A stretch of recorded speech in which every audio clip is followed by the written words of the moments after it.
Hi, I am going to provide an overview of the United States legal system.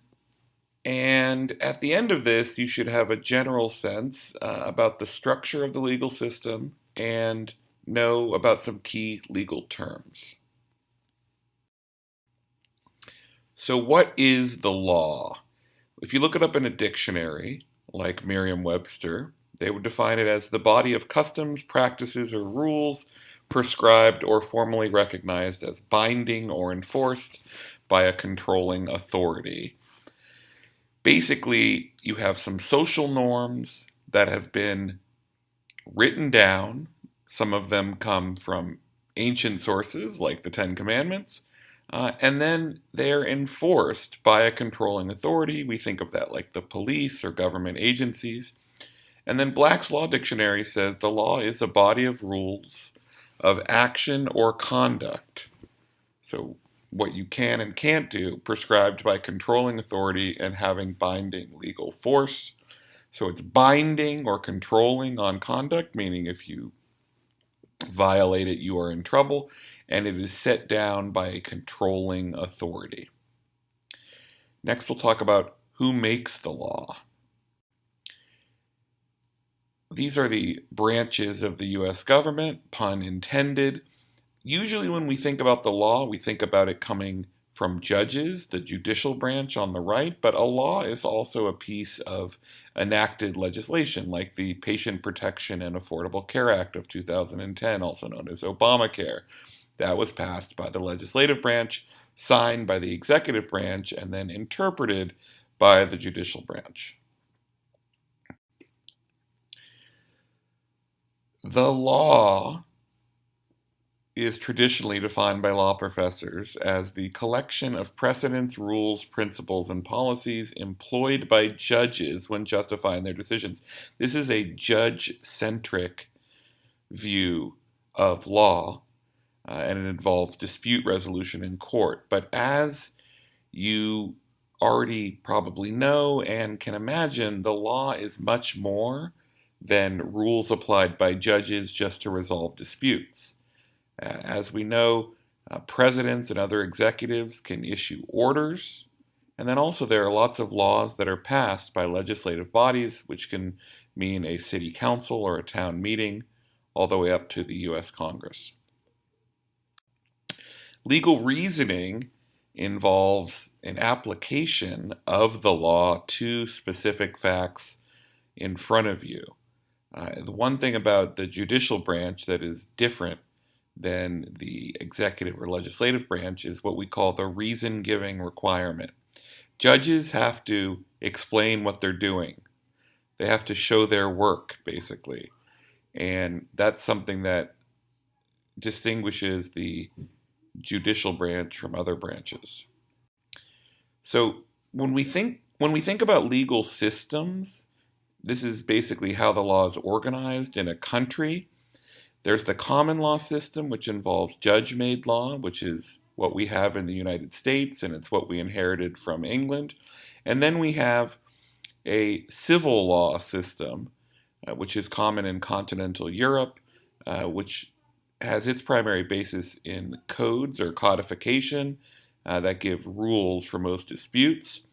Now, this gets tricky because within a common law system, you can have a civil law suit, which means two people sue each other over money. So a civil lawsuit versus a criminal lawsuit, which involves the government saying someone broke the law, that's the difference. Courts resolve disputes between two parties. There has to be a concrete disagreement.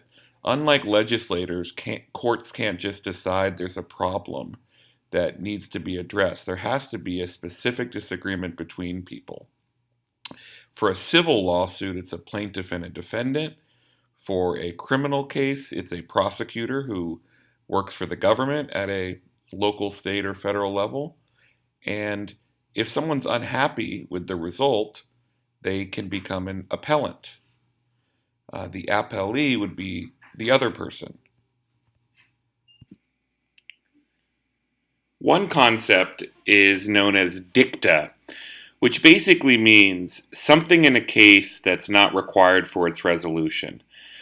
Basically, this is a way for a judge to talk about larger themes that may not have come up in the opinion. So if you have a sign that says no vehicles in the park and someone gets arrested for riding a tricycle, resolving the case involves whether a tricycle is a vehicle.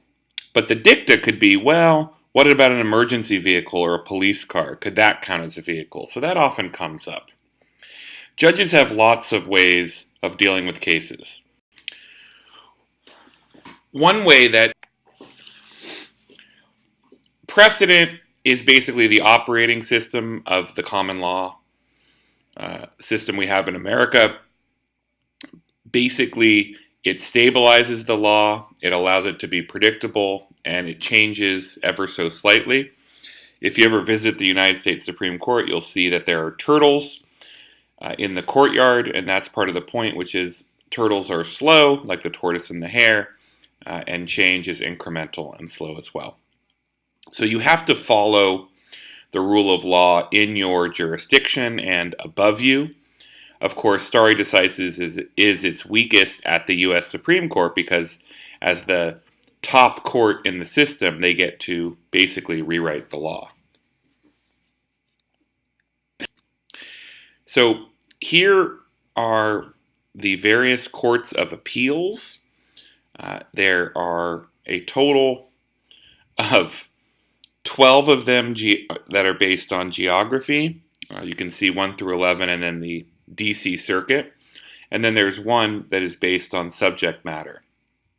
And as you can see, they start with the First Circuit up in New England out to the Ninth Circuit out on the west, which is geographically enormous and includes Alaska and Hawaii as well.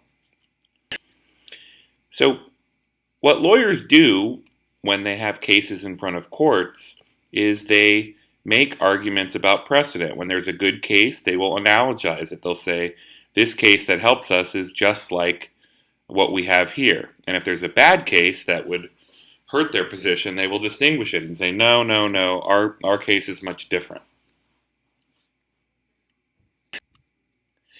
In the American legal system, people have different roles. The attorneys are zealous advocates, but also officers of the court, and that means that if they see something unethical or illegal, they have to report it because they are there to represent the justice system. Judges at a trial level and an appeals level are also officers of the court. Trial judges have more of a management role, and appellate judges have a more scholarly role where they're deciding often uncertain questions about the law. Juries find facts. Juries determine what happened or didn't happen, and they're educated by the judge, but they are fact finders. The federal courts are limited. They are courts of limited jurisdiction, and almost all disputes in America happen in state courts and in local courts. Federal courts get a lot of the news coverage, but most of the action occurs in our state courts. Here's the federal court system with the Supreme Court at the top, like I mentioned before, the 12 regional courts of appeals, and the one court of appeals for the federal circuit is subject matter. And then you have district courts. There's at least one district court per state, and in the more populated states, there can be up to 4 district courts, like in California, Northern, Central, Southern, Eastern. And then there's some other specialized courts there at the bottom.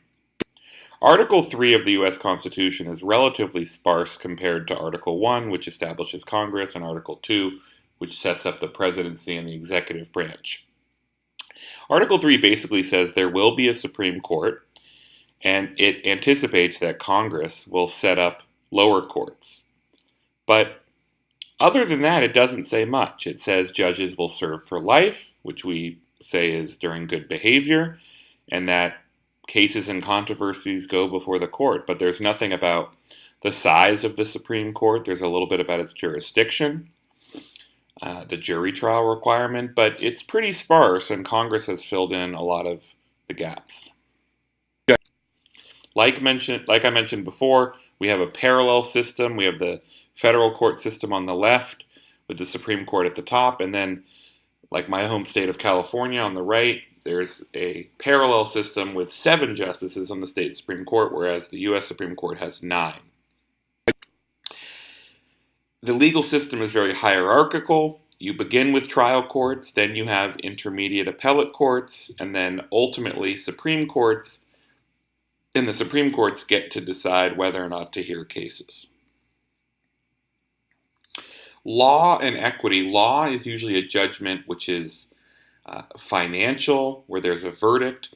Equity involves the courts telling an institution, a government institution, or a person what they can or can't do. You may be familiar with this from what's called an injunction or a stay. And that's the court basically telling someone in society what they can or can't do. Here's another way to look at the hierarchy of the federal court system. Supreme Court at the top, then courts of appeal, and then district courts.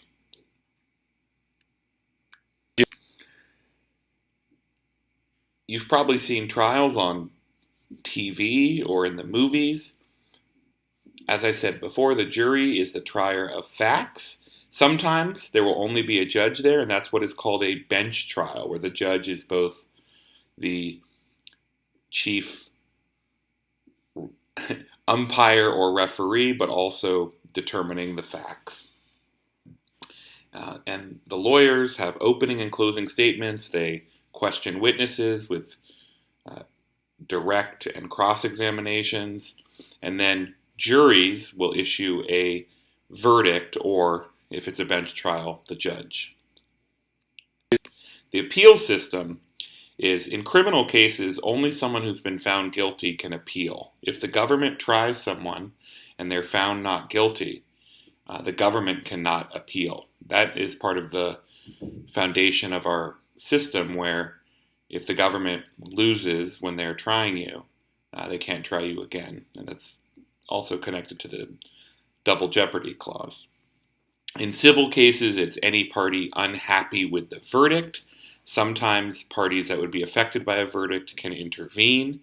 And you do get one right of appeal in the civil case, and again, if you're a defendant in a criminal case.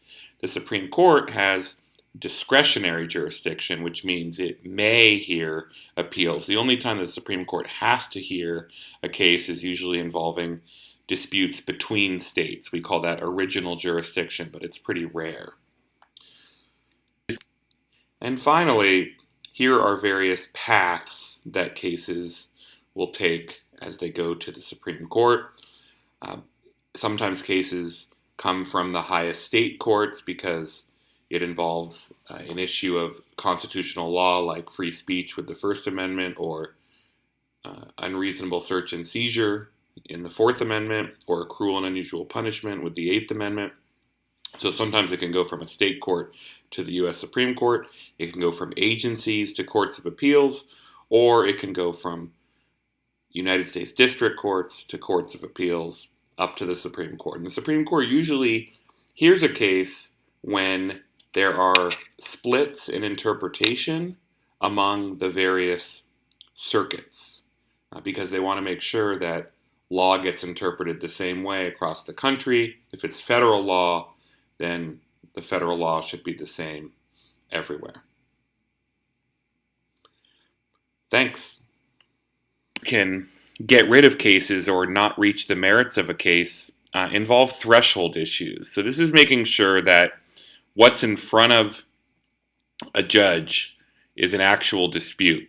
And here are some topics that might come up when you're hearing about legal cases. The first one is standing. Do we have the right parties in front of us? Because you have to have a real injury, you can't bring a lawsuit on behalf of a friend or a neighbor. It has to have happened to you. Finality. Are you challenging something like an action by the government before it's even final?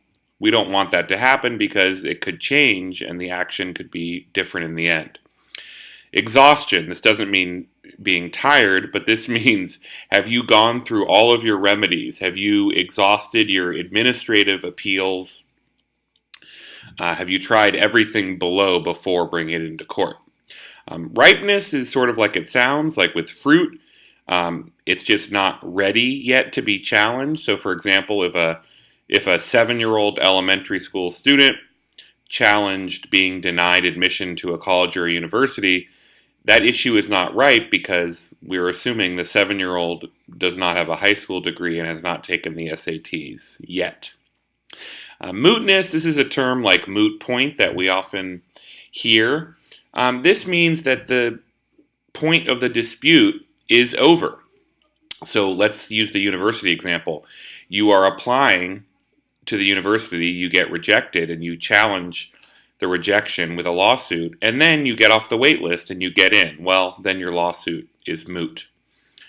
Political question is where judges decide that this is something better handled by the political process than by a judge. And many observers felt that in the Bush v. Gore case of 2000, the Supreme Court should have invoked the political question doctrine.